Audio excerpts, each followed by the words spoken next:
Welcome to Telugu one.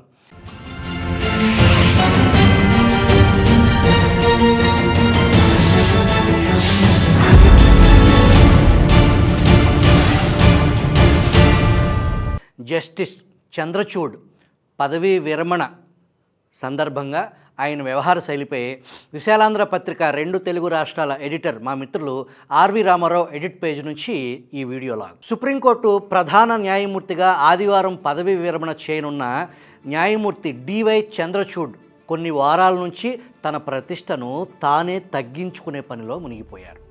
పైగా చరిత్ర నన్ను ఎలా గుర్తుంచుకుంటుంది అని ప్రశ్నించుకున్నారు. చరిత్రలో అప్పుడప్పుడు వక్రీకరణలు కూడా జరగవచ్చు, కానీ తమను చరిత్ర ఎలా గుర్తుంచుకుంటుందో ఎవరికైనా తెలుస్తూనే ఉంటుంది. డివై చంద్రచూడ్ ప్రధాన న్యాయమూర్తి అయిన తర్వాత ఉదారవాది, పౌర హక్కులకు కాపలా ఉండే వ్యక్తి, బెయిలు హక్కు, జైలు అత్యవసరమైతేనని మనస్ఫూర్తిగా నమ్మిన వ్యక్తిగా కనిపించారు. లేదు, అలా కనిపించడానికి పనిగట్టుకుని ఆయన ప్రయత్నించినట్టున్నారు. ఆయన పదవీకాలం ఇటీవల ఏ ప్రధాన న్యాయమూర్తికి లేనట్టుగా 2 ఏళ్లు ఉండటం కూడా ఆయన మీద ఆశలు పెరిగాయి.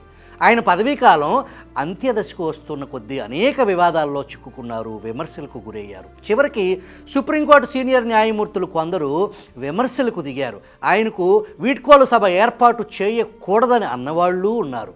కానీ తారీఖుల ప్రకారం ఆయన పదవీ విరమణ ఆదివారం అయినప్పటికీ ఆయన పనిచేసే ఆఖరి రోజైన శుక్రవారం సుప్రీంకోర్టు న్యాయవాదుల సంఘం ఏ లోటు లేకుండా చాలా గౌరవప్రదంగా వీడ్కోలు సభ ఏర్పాటు చేసింది. సుప్రీంకోర్టు న్యాయవాదుల సంఘం అధ్యక్షుడు కపిల్ సిబాల్ మొన్న కూడా ప్రధాన న్యాయమూర్తి చంద్రచూడ్ నడవడిక మీద పెదవి విరిచినా కూడా వీడ్కోలు సభలో మాత్రం ఆయన గుణగణాలను నోరారా పొగిడారు. కాబోయే ప్రధాన న్యాయమూర్తి సంజీవ్ ఖన్నా సైతం చంద్రచూడ్ గురించి 4 మంచి మాటలే చెప్పారు. సామాజిక మాధ్యమాల్లో తనను తప్పు పట్టిన వాళ్ళు అనేక మంది ఉన్నారని, ఏ న్యాయమూర్తిని ఇంతగా విమర్శించలేదని చంద్రచూడ్ అన్నారు.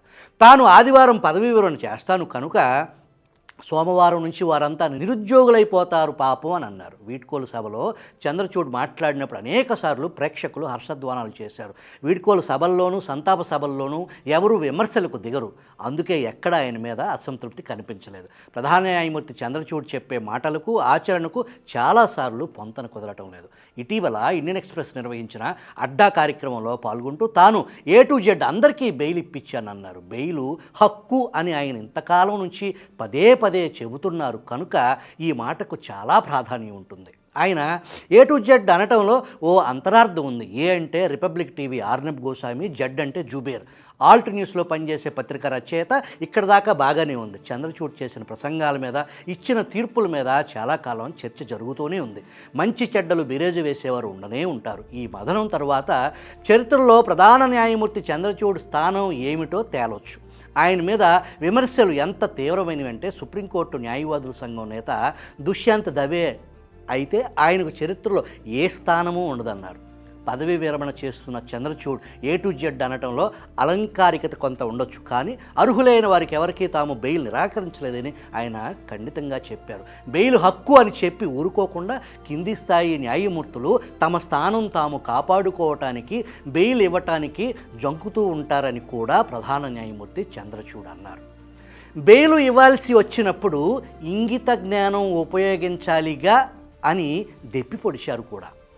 ద్రవ్య అక్రమ చలామణి నిరోధక చట్టం ప్రకారం కూడా బెయిల్ పొందడానికి హక్కు ఉంటుందని ఆయన గట్టిగానే చెప్పారు. కానీ A to Z బెయిల్ మంజూరు చేశానని అలంకారిక భాషలో చెప్పినప్పటికీ ఎక్కాలు చదవమంటే కాస్త కఠినంగా ఉండే 13వ ఎక్కం 17వ ఎక్కం దాటేసినట్టు ఆ A to Zలో గుల్ఫిషా ఫాతిమా, ఖలీద్ సైఫీ, షిల్ ఇమామ్, ఉమర్ ఖలీద్ లాంటి వారికి 4 ఏళ్లుగా బెయిల్ ఎందుకు రాలేదో మాత్రం న్యాయమూర్తి చంద్రచూడ్ చెప్పలేదు. చంద్రచూడ్కి ఖచ్చితంగా మంచి అవగాహన ఉంటుంది. వాళ్ళు జైల్లో మగ్గుతున్నారు. ఇటు విచారణ ప్రారంభం కాదు. ఉమర్ ఖలీద్ లాంటి వారికి బెయిల్ ఎందుకు ఇవ్వటం లేదని నిర్దిష్టంగా ప్రశ్నించినప్పుడే ఆయన A to Z అన్న మాట వాడారని గుర్తుంచుకోవాలి. ప్రధాన న్యాయమూర్తి తీర్పుల్లో మంచివి ఉండొచ్చు, మంచివి కానివి ఉండొచ్చు, కానీ ఆయనకున్న జ్ఞానం అపారమని మనం అంగీకరించాల్సిందే. బెయిల్ హక్కు అన్న మాట పదవి విరమణ చేస్తున్న చంద్రచూడ్ నోట వినిపించినట్టు మరెవరి నోటా వినిపించలేదు. తాను వాడుతున్న భాష గురించి చంద్రచూడ్కు ఖచ్చితంగా మంచి అవగాహన ఉంటుంది. ఆయన చాకచక్యంగా మాట్లాడి ఉండవచ్చు, తన భాష పటిమను ప్రదర్శించి ఉండవచ్చు, కానీ ఆ మాటలు ఎంత నర్భగర్భంగా ఉన్నా కాలం ఆ మాటలకు వెనక ఉన్న సత్యాన్ని వెంటాడుతూనే ఉంటుంది. ఢిల్లీ అర్ల నేరాలను ప్రోత్సహించారన్న ఆరోపణలు ఎదుర్కొంటున్న ఉమర్ ఖలీద్ లాంటి వారు 4 ఏళ్లకు పైగా జైల్లో మగ్గుతున్నారు. అటు బెయిల్ రాదు, ఇటు విచారణ ప్రారంభం కాదు.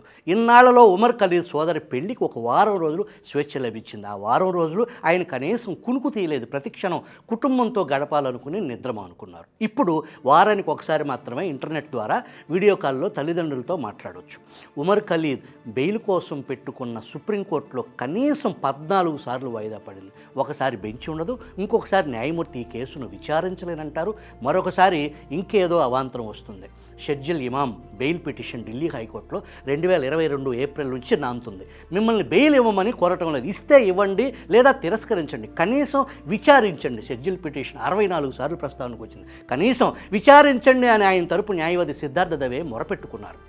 ఈ అంశాలలో ప్రధాన న్యాయమూర్తి చంద్రచూడ్ చెవిన పడలేదు అని మనం అనుకోవాలేమో.